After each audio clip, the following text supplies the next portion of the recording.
상쾌한 아침 원주에서 출발합니다.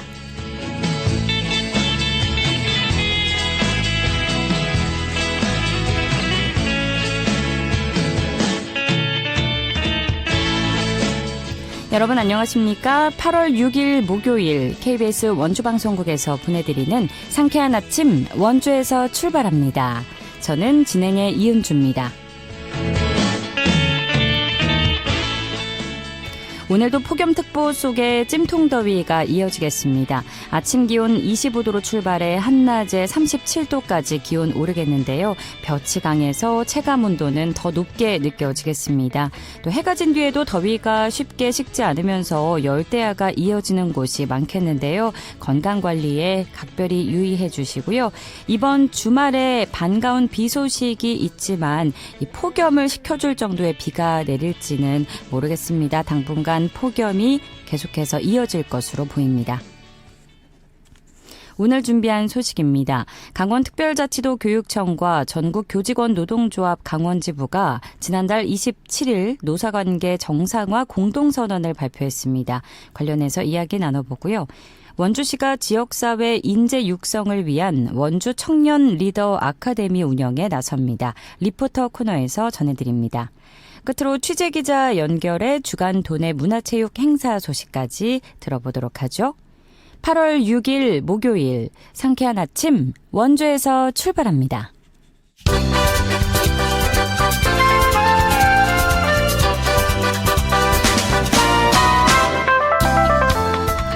오늘의 뉴스입니다. 강원도 교육청이 교육부의 교육혁신 선도지역 선정을 위한 별도 추진단을 구성합니다.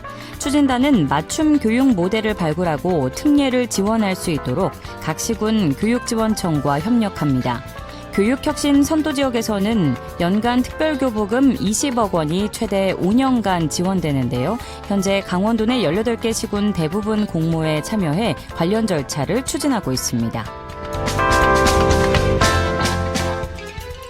국가유산청이 영월 보덕사 해우소를 국가민속문화유산으로 지정 예고했습니다. 보덕사 해우소는 조선 고종 때인 1882년 보덕사 입구에 세운 화장실로 전통사찰 해우소의 원형이 보존돼 문화적 가치가 높은 것으로 평가받고 있습니다. 국가유산청은 한 달 동안 의견 수렴 기간을 거쳐 국가민속문화유산으로 최종 지정합니다. 계승과 혁신을 주제로 한 올해 평창 대관령 음악제가 폐막했습니다. 강원문화재단은 지난달 23일부터 이달 2일까지 알펜시아 일원 등에서 열린 30여 차례 공연에 관람객 만여 명이 다녀갔다고 집계했습니다. 또 이 기간 온라인 중계 공연을 3만여 회 조회하는 등 높은 관심을 보였습니다. 강원도 18개 시군이 지방재정 확충과 탈세 방지를 위해 11월까지 지방세입 체납관리단을 운영합니다. 관리단은 이달 3일부터 체납자 실태조사와 납부, 사유 확인 등 체납 업무 관리를 시작했는데요. 특히 각 시군은 내년부터 체납관리단 전담 인원을 크게 늘려서 운영을 활성화할 계획입니다. 오늘의 뉴스였습니다.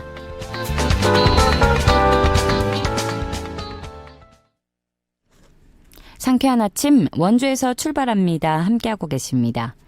전국교직원노동조합 강원지부와 강원특별자치도 교육청이 노사관계 정상화 공동선언을 발표한 가운데 초등학교 학업성적관리 지침 개정이 맞물리며 강원도 교육 현장의 변화가 예고되고 있습니다. 관련해서 자세한 이야기 나눠보도록 하죠.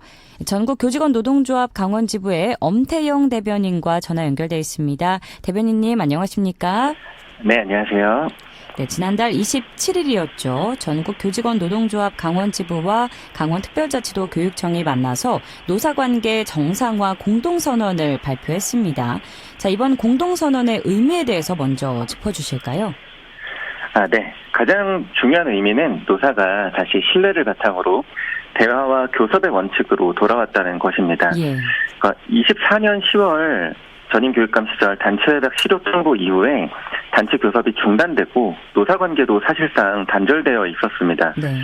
그런데 이번 공동선언을 통해서 중단된 교섭을 조속히 재개하고 새로운 단체협약이 체결될 때까지 2021년 단체협약의 내용과 취지를 노사관계 운영의 기준으로 삼기로 했습니다.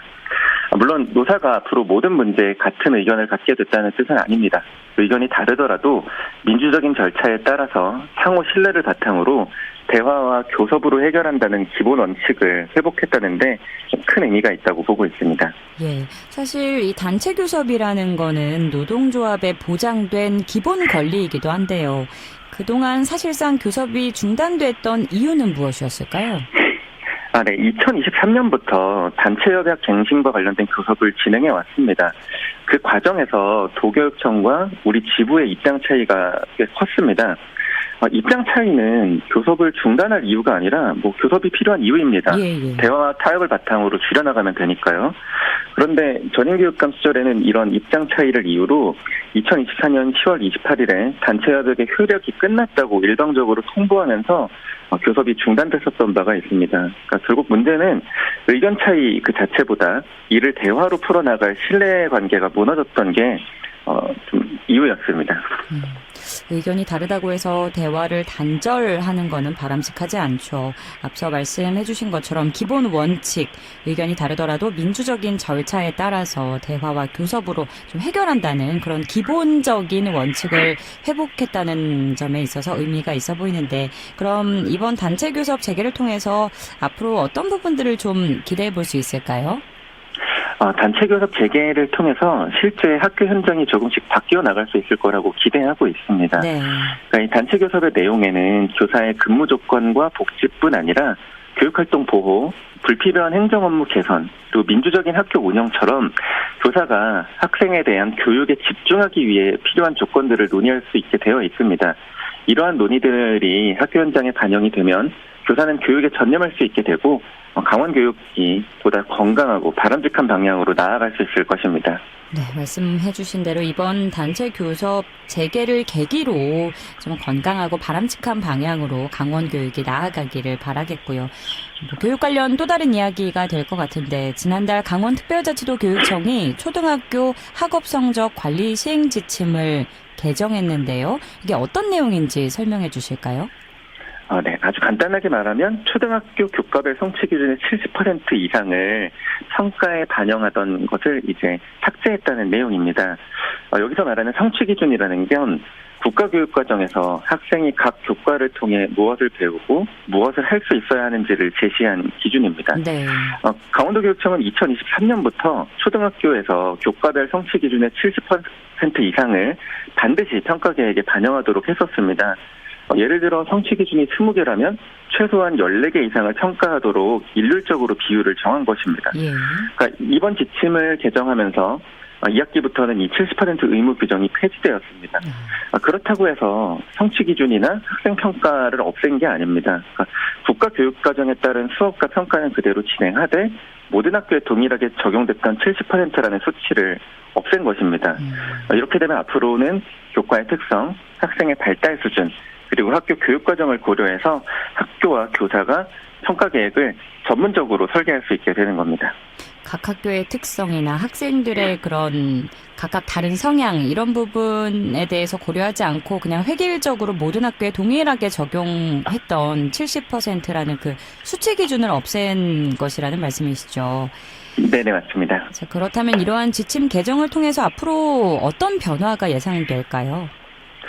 가장 큰 변화는 평가의 양보다는 질에 집중할 수 있다는 점입니다. 그러니까 이전처럼 70%라는 수치가 명확하게 돼 있어서 그 횟수나 양이 강제되면 수업과 평가가 형식적으로 운영될 수밖에 없습니다. 그런데 앞으로는 핵심적인 성취 기준을 중심으로 수업과 평가를 연결하고 관찰, 토론, 발표 등 교과와 학생의 특성에 맞는 평가를 할 수가 있습니다. 교사가 행정 서류보다는 학생에게 피드백하는데 더 집중할 수 있다는 점도 중요하게 보고 있습니다. 이렇게만 설명해 주시는 걸 들어보면 교사의 입장에서도 반길 만한 그런 정책인 것 같은데, 교육 현장에서는 이번 초등 성적관리 시행 지침 개정에 대해서 어떤 반응을 보이고 있는지도 전해주시죠. 네. 정교조 강원지부가 접한 현장의 반응은 매우 긍정적입니다. 예. 23년에 이 지침이 도입됐을 때부터 교사들은 교과의 특성이나 학생의 상황이 모두 다른데도 70%라는 동일한 비율을 강제하는데 어떤 교육적 근거가 있는지에 대해서 문제를 계속 제기해 왔습니다. 예.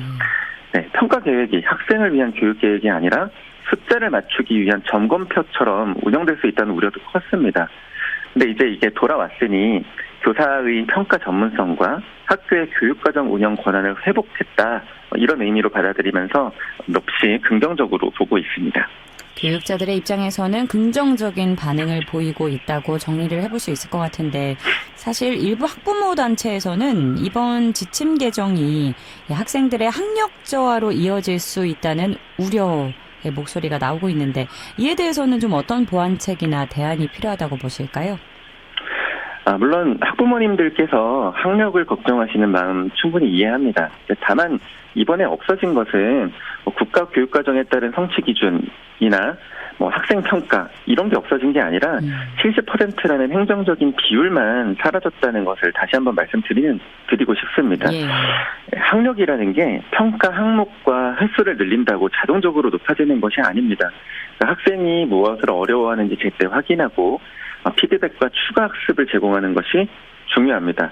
앞으로 보완한다고 한다면 이 기초학력에 대한 지원과 평가 연수를 강화하고 교사가 학생을 세밀하게 살필 수 있도록 시간과 인력을 지원하는 것, 이것이 우리 학부모님들의 우려를 해결할 수 있는 더 좋은 해결책이라고 생각합니다. 네, 학생에 대한 평가가 없어지는 게 아니기 때문에 학력 저하로 이어질 거라는 우려는 좀 덜어둬도 될 것 같다는 말씀이시고요. 또 한편으로는 교육감의 성향에 따라서 이 교육행정의 일관성이 흔들릴 수 있다는 지적도 나오고 있는데, 학교와 교사의 전문성과 자율성을 잘 유지하면서도 좀 정책의 안정성을 확보하기 위해서는 어떤 원칙이 필요할까요? 네. 정책의 안정성은 어느 교육감이 만든 수치 기준을 그대로 유지하는 데서 기존의 정책을 그대로 유지하는 데서 오는 건 아니라고 생각합니다. 정책을 만들고 또 바꾸고 이런 과정들이 안정적이어야 하는데요. 한 3가지 정도 원칙을 좀 제시하고 싶습니다. 예. 네. 첫 번째는 정책을 도입하거나 변경할 때 교육적 근거와 현장 의견을 충분히 확인해야 합니다. 두 번째로 정책의 목적과 예상 효과를 공개하고 일정 기간 시행한 뒤에 객관적으로 평가를 해야 합니다. 그리고 세 번째로 학교가 준비할 수 있도록 예고 기간과 지원 방안을 마련해야 합니다. 도교육청은 공통적인 교육 목표와 지원, 책임 체계를 마련하고 구체적인 수업과 평가 방법은 학생을 직접 만나는 학교와 교사가 전문적으로 판단하는 역할 분담도 필요합니다. 그러니까 교사의 전문성과 학교의 자율성이라는 건 교육감의 성향에 따라서 주었다가 거두는 그런 권한이 아닙니다. 그러니까 기본적인 원칙으로 존중되어야 하고 그 과정에서 각종 정책들이 학교와 현장에 어떤 영향을 미치는지 면밀하게 검토하는 원칙들이 적용되어야겠습니다. 네, 정책을 만들 때 그 과정이 안정적이어야 한다는 말씀이 기억에 남고요. 정리를 간략히 해보자면 정책을 바꿀 때 현장의 의견을 충분히 듣고 또 일정 기간 시험적으로 좀 시행을 한 뒤에 학교가 준비할 수 있는 기간도 주고 이후에도 이제 역할을 분담을 잘할 수 있게 정책이 도움이 되어야 될 것 같은데요. 자, 끝으로 오늘 나눈 이야기와 관련해서 우리 청취자분들, 학생분들, 교사분들, 학부모님들 다 계시겠죠. 마무리 말씀 부탁드립니다. 네, 오늘 말씀드린 내용이 이제 2가지였습니다. 노사관계 정상화에 대한 내용과 초등학교 평가 지침 개정에 대한 내용이었는데, 이게 서로 다른 사안처럼 보이지만 공통점이 있습니다. 그러니까 학교와 교사를 일방적으로 지시하고 통제할 대상이 아니라 강원교육을 함께 만들어가는 대화의 주체이자 교육 전문가로 존중해야 한다는 그 내용으로에서는 공통점인 겁니다. 네, 정교조 강원지부도 교육청의 정책에 무조건 찬성하는 관계를 만들겠다는 것이 아닙니다. 그 존중과 대화, 신뢰를 바탕으로 필요한 문제는 분명하게 비판하고 현장의 목소리를 전달하며 실행 가능한 대안 제시해 나가겠습니다. 학생의 배움과 성장을 중심에 놓고 교사의 전문성, 보호자의 신뢰, 교육청의 책임이 함께 작동하는 강원교육 만드는 데 책임 있게 역할을 다해 나갈 예정입니다. 우리 지역에서도 많은 관심 갖고 학교가 보다 건강하게 나아갈 수 있도록 지지해 주시기를 부탁드립니다. 네. 도교육청이 밝힌 정책 쇄신 의지가 정책에 잘 자리 잡기 위해서는 충분한 소통이 이루어져야 할 텐데요. 앞으로 정책 설계와 추진에 있어서 다양한 교육 주체의 의견이 균형 있게 반영되기를 기대해 보겠습니다. 대변인님, 오늘 말씀 감사합니다. 네, 감사합니다. 전국교직원 노동조합 강원지부의 엄태영 대변인과 함께했습니다.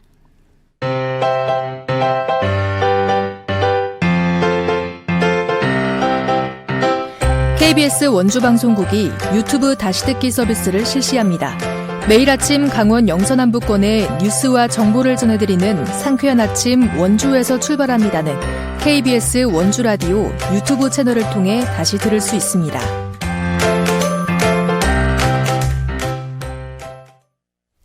(8시 46분입니다) 취업과 진로, 주거 문제까지 청년들이 지역에서 살아가며 마주하는 고민은 참 다양하겠죠. 이런 문제를 해결하기 위해서는 청년들을 지원하는 정책도 중요하지만 청년들이 직접 지역의 문제를 고민하고 자신의 목소리를 낼 수 있는 기회도 필요할 텐데요. 원주시가 지역의 미래를 함께 만들어갈 청년들을 위한 청년 리더 아카데미 수강생을 모집하고 있습니다. 관련 소식 김소혜 리포터와 알아보죠. 어서 오세요. 네, 안녕하세요. 원주 청년 리더 아카데미, 이게 어떤 프로그램일까요? 네, 원주 청년 리더 아카데미는 원주 지역 청년들이 자신의 역량을 키우고 다른 청년들과 교류하며 지역사회 구성원으로 성장할 수 있도록 돕는 교육 프로그램입니다. 지난 2021년 처음 시작돼 올해로 5기째를 맞았는데요. 단순히 리더십 강의를 듣는 데 그치지 않고 청년들이 원주의 다양한 현안을 이해하고 지역사회 활동에도 직접 참여할 수 있도록 마련됐습니다. 최근 청년들이 겪는 문제는 취업이나 진로뿐만 아니라 주거, 경제적 자립, 인간관계, 지역 정착 등 여러 분야와 맞닿아 있는데요. 네. 이런 문제를 행정이 일반적으로 해결하기보다는 청년들이 자신의 경험과 생각을 나누고 서로 협력하며 해결 방향을 찾아가는 과정이 중요하다는 취지에서 추진됐습니다. 교육 대상은 원주시에 거주하는 18세부터 39세까지의 청년이고요. 오는 8월 21일까지 모두 60명을 선착순으로 모집합니다. 교육비는 전액 무료이고 또 교육은 9월부터 10월까지 모두 7차례에 걸쳐서 운영될 예정입니다. 먼저 원주시청 복지정책과 청년정책팀 김민정 팀장의 이야기 들어보겠습니다. 청년 리더 아카데미의 가장 큰 목표 중 하나는 청년들이 서로 연결되고 협력하며 함께 성장할 수 있는 기반을 만드는 것입니다. 청년 리더 아카데미에는 직업과 전공, 관심 분야가 다양한 청년들이 아마 참여하게 될 것입니다. 서로 다른 경험과 생각을 가진 청년들이 교육과 팀 활동을 함께 하면서 자연스럽게 소통하고 다양한 시각을 배우며 협력하는 관계를 만들 것으로 기대하고 있습니다. 이렇게 형성된 인연은 교육이 끝난 후에도 지역 활동이나 다양한 프로젝트로 이어질 수 있다는 점에서 큰 의미가 있습니다. 단순히 교육으로 끝나는 것이 아니라 지속적인 청년 네트워크를 구축하는 출발점이 되는 것이죠. 또한 이러한 네트워크는 청년 개인의 성장에 그치지 않고 지역사회에도 긍정적으로 변화를 가져올 것으로 기대하며 청년들이 지역 문제를 함께 고민하고 정책과 지역사회 활동에 적극적으로 참여하며 새로운 아이디어를 제안하고 실행하는 과정이 지역 발전에 중요한 원동력이 될 것으로 생각합니다. 리더십 교육뿐 아니라 청년들에게 필요한 다양한 주제를 함께 다룬다고요? 네, 이번 아카데미는 청년들이 실제 생활과 진로에 활용할 수 있는 실용적인 과정으로 구성됐는데요. 리더십과 자기개발을 비롯해 경제와 산업, 일자리, 인공지능 활용, 취미와 소양 프로그램까지 폭넓게 다룹니다. 먼저 리더십 교육에서는 단순히 사람들을 이끄는 방법만 배우는 것이 아니라 자신의 강점과 성향을 이해하고 다른 사람과 효과적으로 소통하는 방법을 살펴보게 되고요. 네. 팀을 이뤄 하나의 과제를 수행하는 팀빌딩 활동을 통해서 의견을 조율하고 협력하는 경험도 쌓게 됩니다. 경제교육에선 청년들이 관심을 갖는 자산관리와 재테크, 또 생활 속 경제 문제를 현실적인 사례와 함께 다룰 예정인데요. 막연하게 돈을 많이 모으는 방법을 소개하기보다는 자신의 소득과 소비를 점검하고 장기적인 경제 계획을 세우는 데 도움을 주는 내용으로 진행됩니다. 또 최근 빠르게 변화하고 있는 인공지능 활용 교육도 포함됐습니다. 업무나 일상에서 활용할 수 있는 인공지능 도구를 직접 살펴보고 직업과 산업이 어떻게 달라지고 있는지, 청년들은 어떤 역량을 준비해야 하는지 함께 알아보는 시간인데요. 미래의 일자리를 단순히 전망하는 데 그치지 않고 자신의 진로와 연결해서 현실적인 경력 전략을 세워볼 수 있도록 구성했다고 합니다. 그리고 개그맨이자 기업인으로 활동하고 있는 고명환 강사의 리더십 특강을 통해서 실패와 도전, 자기 개발에 관한 경험을 들을 수 있고요. 청년 축제에 직접 참여하면서 행사가 기획되고 운영되는 과정도 경험하게 됩니다. 계속해서 원주시청 복지정책과 청년정책팀 김민정 팀장의 이야기 들어보겠습니다. 청년들이 지역에 정착하기 위해서는 단순히 일자리뿐 아니라 지역 안에서 배우고 성장하며 다양한 활동에 참여할 수 있는 기회가 함께 마련되어야 된다고 생각합니다. 청년 리더 아카데미는 교육을 넘어 청년들이 지역사회와 연결되고 정책에도 관심을 가질 수 있도록 다양한 경험을 제공하고 있습니다. 교육 과정에서 지역 현안을 이해하고 청년 축제와 같은 행사에도 직접 참여하면서 지역에서 활동하는 경험을 쌓을 수 있습니다. 이러한 경험은 청년들이 지역에 대한 관심과 애정을 갖고 지역사회에 자연스럽게 참여하는 계기가 될 것으로 기대합니다. 또한 아카데미를 통해 맺어진 인적 네트워크와 다양한 활동 경험은 향후 지역사회 활동과 청년 정책 참여로 이어지는 소중한 자산이 될 것입니다. 이번 아카데미를 바탕으로 청년들이 지역의 구성원으로 함께 성장하며 원주의 미래를 만들어가는 주체로 자리매김하는 데 큰 도움이 될 것으로 기대하고 있습니다.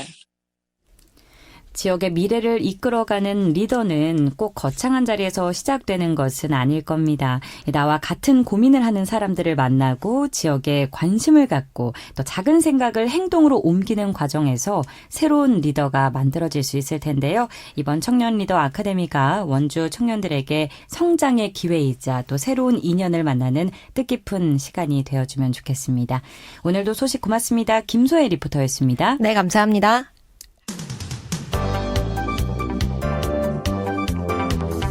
생생한 현장, 유익한 생활 정보를 전해드리겠습니다. KBS 원주 라디오 상쾌한 아침 원주에서 출발합니다를 함께하고 있습니다. 8시 52분입니다. 취재기자 연결해 주간 도내 문화체육 행사 소식 살펴보는 시간입니다. 연합뉴스 강원 취재본부 박영서 기자 전화 연결돼 있습니다. 안녕하세요. 네, 안녕하십니까. 네, 원주의 추억과 이야기를 담은 창작 음악극이 관광 명소에서 관객들을 만난다는 반가운 소식이 있네요. 그렇습니다. 시어터 컴퍼니 웃기의 음악극 봉천내 사람들 만두 전성시대가 오는 7일과 8일 오후 8시 원주 소금산 그랜드밸리 나우라쇼 광장 무대에 오릅니다. 이 작품은 원주 중앙시장 만두칼국수 골목을 오랫동안 지켜온 봉천 만두를 소재로 만든 창작 음악극인데요. 지역 명물을 통해 원도심 주민들의 삶과 공동체의 이야기를 춤과 노래로 풀어낸 작품입니다. 네, 공연장이 일반 극장이 아니라 관광지라는 점도 눈에 띄는데 어떤가요? 맞습니다. 이번 공연은 공연장 대신 원주의 대표 관광지인 소금산 그랜드밸리에서 열리는데요. 공연을 보러 온 관광객들이 자연스럽게 중앙시장 만두골목 등 원도심으로 발길을 옮길 수 있도록 기획됐습니다. 문화예술 공연과 관광, 지역 상권 활성화를 함께 연결하려는 시도라는 점에서 의미가 있습니다. 네, 다른 축제에도 또 시너지 효과가 있을 것 같은데 원주뿐 아니라 다른 지역에서도 공연을 만날 수 있다고요? 그렇습니다. 원주 공연을 시작으로 오는 15일에는 인제 하늘내린센터, 22일에는 영월 문화예술회관에서도 공연이 이어집니다. 이후 10월에는 원주에서 추가 공연도 예정돼 있는데요. 지역의 이야기를 담은 창작 공연이 강원도 곳곳을 찾아가면서 지역 문화의 매력을 알리는 역할도 할 것으로 기대됩니다. 네, 원주, 인제, 영월에서까지 만나볼 수 있는 창작 음악극 소식이었고요. 또 유네스코 문학 창의 도시인 원주시가 해외 작가를 초청하는 국제 문화교류 프로그램을 진행한다는 소식도 전해주시죠. 네, 원주시가 올해 유네스코 문학 창의 도시 원주 레지던시 참가 작가로 아일랜드 출신 소설가이자 시인인 팀 맥가반을 선정했습니다. 원주 레지던시는 세계 각국의 문학 창의 도시 소속 작가를 초청해 창작 활동을 지원하는 국제 문화교류 프로그램인데요. 올해는 전 세계 문학 창의 도시를 대상으로 공모를 진행한 끝에 팀 맥가반 작가를 최종 선정했습니다. 아일랜드 출신 소설가이자 시인이라고 소개를 해주셨는데 팀 맥가반은 어떤 작가인가요? 팀 맥가반은 소설 Call Him Mine, How to Be Nowhere, 그리고 시즌 Found in a Context of Destruction을 등을 작품을 발표한 작가인데요. 특히 대표작인 Call Him Mine이라는 작품은 영국 일간지 데일리 텔레그래프가 선정한 올해의 책에 이름을 올리기도 했습니다. 네.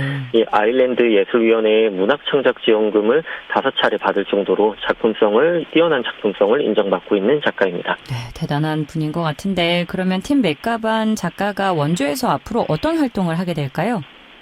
오는 9월부터 10월 말까지 약 8주 동안 원주 토지문화관에 머물며 창작 활동을 이어가는데요. 또 지역 문학 프로그램에 참여하고 원주에서의 경험을 바탕으로 새로운 작품도 집필하게 됩니다. 또 10월에 열리는 원주 국제문학포럼에서는 도시와 창작을 주제로 발표에도 나설 예정이고요. 이번 레지던시를 계기로 원주가 세계 문학도시들과의 교류를 더 넓히고 시민들이 해외 작가와 직접 만나는 기회도 늘어날 것으로 기대가 됩니다. 네. 한여름밤 도심의 옥상에서 영화를 즐기는 이색 영화 축제 소식이죠. 원주 옥상영화제가 올해 10주년을 맞았다는데 상영작이 공개됐다고요. 그렇습니다. 원주 옥상영화제는 극장이 아닌 도심 건물 옥상에서 영화를 감상하는 대표적인 여름 문화 행사인데요. 올해로 10주년을 맞은 영화제가 최근 상영작 27편을 공개를 했는데 특히 단편 공모에는 강원 단편선 42편과 옥상 단편 791편 등 모두 833편이 출품돼 역대 최다 기록을 세웠습니다.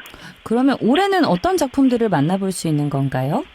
오는 27일부터 29일까지 한국관광공사 옥상과 AK 플라자 원주점 옥상 등에서 열리는 이번 영화제에서는 강원 단편선 5편과 옥상 단편 13편, 장편 영화 2편, 실내 상영 프로그램인 오늘의 상영 7편까지 모두 27편을 만날 수 있습니다. 네, 오늘도 설레는 문화행사 소식 고맙습니다. 네, 감사합니다. 연합뉴스 박영서 기자와 함께했습니다. 8월 6일 목요일에 전해드린 상쾌한 아침 원주에서 출발합니다. 오늘 순서는 여기까지입니다. KBS 원주방송국은 표준 FM 97.1MHz로 청취자 여러분과 함께하고 있고요. 라디오 다시 듣기 서비스는 유튜브 채널 KBS 원주 라디오를 통해서 가능합니다. 지금까지 기술 한대희, 구성 황진영, 진행의 이은주였습니다. 여러분 좋은 하루 보내세요.